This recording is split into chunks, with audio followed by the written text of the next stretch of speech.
বাংলাদেশ পুলিশের ইউনিফর্মের রং পরিবর্তন নিয়ে চলমান আলোচনা সমালোচনার মধ্যে আবারও নতুন রং নির্ধারণের উদ্যোগ নেওয়া হয়েছে। নতুন সিদ্ধান্ত অনুযায়ী পুলিশের ইউনিফর্মে গাঢ় নীল এবং হালকা অলিভ রঙের সংমিশ্রণ ফিরিয়ে আনার প্রস্তাব করা হয়েছে। এ লক্ষ্যে পুলিশ ড্রেস রুলস 2025 সংশোধনের একটি প্রস্তাব স্বরাষ্ট্র মন্ত্রণালয়ে পাঠানো হয়েছে। সম্প্রতি পুলিশ সদর দফতরের লজিস্টিক্স শাখার অতিরিক্ত ডিআইজি মোহাম্মদ সরোয়ার জাহান স্বাক্ষরিত এক চিঠিতে প্রস্তাবের কথা জানান।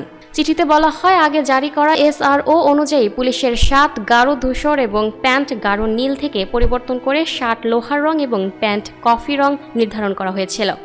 তবে মাঠ পর্যায়ে এই পরিবর্তন নিয়ে পুলিশ সদস্যদের মধ্যে বিরূপ প্রতিক্রিয়া দেখা দেয়। এ নিয়ে বাহিনীর ভেতরে ও বাইরে ব্যাপক আলোচনা শুরু হয়। পরে পুলিশের ঊর্ধ্বতন কর্মকর্তারা বিভিন্ন রঙের নমুনা পর্যালোচনা করেন এবং স্বরাষ্ট্র মন্ত্রণালয়ের সঙ্গে পরামর্শক্রমে নতুন করে রং নির্বাচন করেন। নতুন প্রস্তাব অনুযায়ী সব মেট্রোপলিটন পুলিশের শার্টের রং হবে হালকা অলিভ, তবে এপিবিএন, এসপিবিএন, এসবি, সিআইডি ও র্যাব ছাড়া পুলিশের অন্যান্য ইউনিটের শার্টের রং হবে গাঢ় নীল।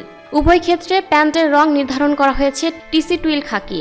এর পরিবর্তন কার্যকর করতে পুলিশ ড্রেস রুলস 2025-এর একাধিক বিধি সংশোধনের প্রস্তাব করা হয়েছে। প্রজ্ঞাপন জারির জন্য একটি খসড়াও এরই মধ্যে পাঠানো হয়েছে। সংশ্লিষ্ট সূত্রে জানা যায়, ইউনিফর্ম সরবরাহ প্রাপ্যতার ভিত্তিতে হওয়ায় এই পরিবর্তনের সরকারের অতিরিক্ত কোনো আর্থিক ব্যয় হবে না। এ বিষয়ে দ্রুত প্রয়োজনীয় ব্যবস্থা নিতে সংশ্লিষ্ট কর্তৃপক্ষকে অনুরোধ জানানো হয়েছে।